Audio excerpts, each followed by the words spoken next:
You know, I want those cards. I want that trading card game. I really do. Seeing Akko playing with Susie with that trading card game and just looking at the way the cards, illustrations were, I'm like, I want these cards. Like, where are they at? Like, seriously. Little Witch Academia, I know for a fact it would make a lot of money. Trigger would make a lot of money if they sold those cards and made a trading card game, because those cards look so fucking awesome. Did you see the way they looked? I'm like, yo, they're so detailed to the effects on them and how you actually see them battling. I'm like, holy crap, we need a spin-off series of Little Witch Academia trading card game. Like, seriously, we do. Like, we need a little mini spin-off of this just because of how cool it was and just that little interesting trait of the series. So there was a lot of world building in this episode, and that was definitely one of the little aspects I enjoyed, just seeing that card game introduced. But anyways, though, this episode of Little Witch Academia, episode 2 to be exact, it came out at a different time than last week, and many might be wondering what's going on. And so to kind of clarify, the series is being fan subbed. So at this time, there is no official translations for the series. Many have been wondering and asking me all week, like, where episode 1 was, and I'm just going to let you know, FYI, there is no official site right now that has picked up the series. That means that you can't go to Crunchyroll or Funimation, Hulu, or even Amazon to watch this series. It's been licensed by Netflix, so there's no possible way to watch Little Witch Academia right now, because Netflix uploads the series once it's finished airing completely. So yeah, I mean, if anyone's been wondering where the hell could you watch Little Witch Academia, just FYI right now, there only is fan subs at the time, which is kind of crappy, because I would really love to have an official translation of this series to kind of have a set time to when to watch the series. But overall, though, I do appreciate, the fan subgroups working on this series and trying to translate it. It definitely is a lot of effort and work, and I feel like, they need to be appreciated too, because, I mean, they're going out of their way to translate this series, and, I mean, it came out, once again, on a Sunday, the day it aired. Maybe a little bit... did it come out later or earlier? I think it came out a little bit later than last week, but it doesn't matter, though. It's very nice to see that the fan subgroup is actually translating this series and bringing it out on the same day it does air, so I do appreciate that, and, I mean, just hopefully, they continue doing this great work they're doing on Little Witch Academia. So with that being said, though, let's talk about this episode. There was a lot of world building to how the school works in general, to also some characterization, and also a character introduction. Now, Diane is one of the characters I want to talk about. Diane was already introduced in the movie and the OVA, but the way this, episode goes about Diane's character, it's very different from the actual presentation I got from her in the first time when I watched the OVA movie. Diane seemed more of a stuck-up type character in that, but in the second episode of Little Witch Academia, she seems to be a little bit more mellow. She doesn't seem to be one of those type of characters that are, condescending, or someone that's just trying to be an asshole because they're richer, or they have a greater history than you with their family.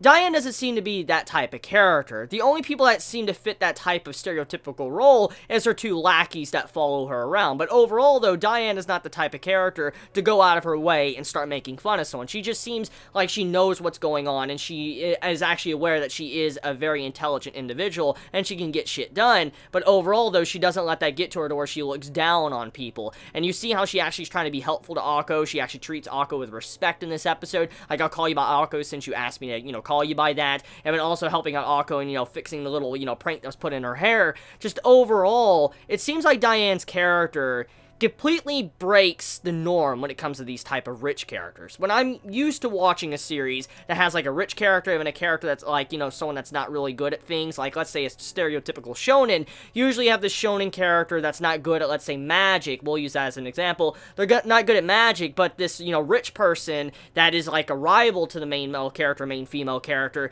usually has some good magic, is very skilled. Everybody looks at this character like, holy shit, that's an amazing person, but, usually they are just fooled themselves themselves, condescending and make fun of the MC. But in this case, we don't actually see that. Diane is not going out of her way to actively put down Akko, make her feel bad, make her feel like she's, a piece of shit and she shouldn't be here. Akko's actually treating her with respect. The only reason how Akko would be upset with Diane is just because of the way she carries herself. It doesn't seem like she's trying to be mean or aggressive towards Akko. It's the two lackeys around her that cause, Diane to look like she's bad or she's not really helping out at all and she's trying to be mean to Akko. So I do like the difference with Diane's character compared to the normal rival type character we see in any type of series. I do respect that, and I like the direction that Little Witch Academia is going, and I really am thankful Studio Trigger is trying to do something like that. Now, with this episode, it actually gave me exactly what I wanted from the series. You remember last week when I stated, I would be fine with a big plot, like a massive plot, maybe a villain or something for Little Witch Academia. I'd be fine with that. But overall, though, what I want personally from the series is a series that focuses on magic, learning magic, studying, being a part of this school, like a slice of life series, but focused on learning magic. I would fucking love that. And that's what I wanted from Little Witch Academia. I mean, I'd be fine if it goes on to a big plot. I mean, it's Studio Trigger, and they can do some crazy things with whatever they want, but I really, really want this to be more of a character-driven story than anything else, and that's what Trigger gave me with this episode. It was a very slice-of-life episode. It dived into the characters, gave us characterization, and allowed us to see how the world works in the school. The world building was amazing, along with, finding out more about, the shiny rod, to, these different spells and stuff, to the trading cards, to Diane's character, to, some of the teachers too, and how, they intermingle with each other. I mean, there's just a lot of good character interaction throughout this episode, and it's what I exactly wanted from the series. So, if I had a hat on, I would tip it to Studio Trigger and say, good job, this is what I wanted from the series. And I mean, many of you Chibits, from what I saw last week in the comments, you actually agreed with me and said you would like to see the series focused more around the characters and learning magic than anything else. I mean, I don't want this to turn into an action series. It doesn't need to be something like that. I would be actually happy with the series just focusing on these characters, trying to learn. And as I said already, that's exactly what this episode does. So if it continues down this route, definitely gonna probably be my anime of the season. Easily. I mean, because right now I have high expectations for this series. I mean, there's just a big, fan base of this series already. Many have been, waiting for the TV series for a very long time. And I mean, my expectations are pretty high too, because I mean, it's by Studio Trigger. Also just, watching the OVA movie, it has a very interesting concept, and I would love to see, more of it. And that's what we're getting right now. And so with this episode, it definitely kind of clarifies what I might be able to expect from this series. I mean, the first episode was very good. It was very fresh and different. This episode tries to ground that into more of introductions and world building. So, regardless of all of that I've already talked about, though, so, as we know with the first episode, we were kind of very aware that Shiny Chariot is not really appreciated as much in the magical world, and that's like a plot point that was kept from, the OVA and movie. And this episode tries to focus a little bit more onto that. It's not dived into more than the OVA movie, but it clarifies a little bit that nobody really cares anymore. For instance, they're saying that Shiny Chariot isn't that special, just the presentation in the past that she did with these magical shows and stuff were really cool, but it didn't have any lasting power to where many people still care about it to this day and time. And so only someone like Akko or maybe hardcore fans might really still cherish, the Shiny Chariot, but they might not care anymore if you weren't as, I guess, touched by Shiny Chariot when you were a kid. Like Akko, she was someone that's just a person that doesn't know how to use magic. She was a little girl, and, Shiny Chariot became her idol. She's like, holy crap, this person's performing magic is so beautiful, and I want to do stuff like this and become like her. And I mean, you had it to where Akko became so obsessed with Shiny Chariot, she started collecting cards, these premium cards that were very special and limited edition, and she got all into this. And so you could see how she carries this passion for magic and also Shiny Chariot and the Shiny Rod throughout her entire childhood until where she is at right now. I mean, this episode really goes really far into how much Akko has been changed as a person thanks to, seeing Shiny Chariot for the first time when she was a child. The teacher, I think her name is Ursula? I could be wrong with pronunciation, so forgive me if I'm, mispronouncing it. But the blue-haired teacher with the glass and all that, that was also in the OVA and movie.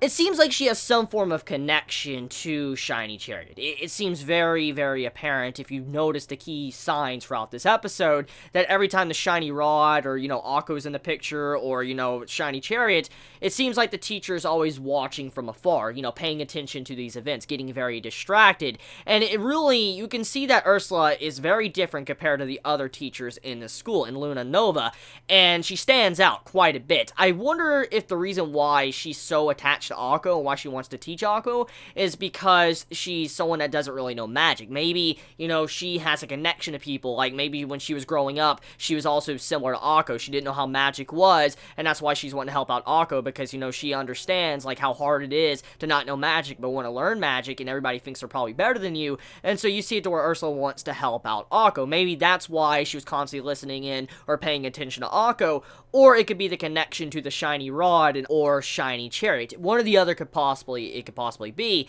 and I can't wait to find out and see exactly why, Ursula wants to teach Akko, and why she was acting like she was throughout this entire episode. She did have a big spotlight in this episode. I mean, she was shown for a couple of minutes, and, we got to see her character, how she was introduced, to how the other teachers kind of view her. She seems just very out of place compared to everyone else. Everyone else seems very stuck up, or, overall, they just seem very, I guess, well-known teacher, someone that's been around for a very long time, while, this new teacher, she seems like a new teacher, Ursula, she, is still trying to fit in, and she's very different, similar to how Akko is, how she's kind of like the outcast compared to everyone else in class, because, I mean, she's someone that likes, Shiny Chariot, she has the, Shiny Rod, and also she can't do magic, so she automatically stands out, and that's probably, one of the main reasons why the teacher actually cares about her so much. So yeah, let me know your thoughts in the comments below. How'd you feel about this week's episode of Little Witch Academia? Did you enjoy it? Did you hate it? Please let me know your honest thoughts in the comments below. And I love you all so much. Please be safe. Chibi out.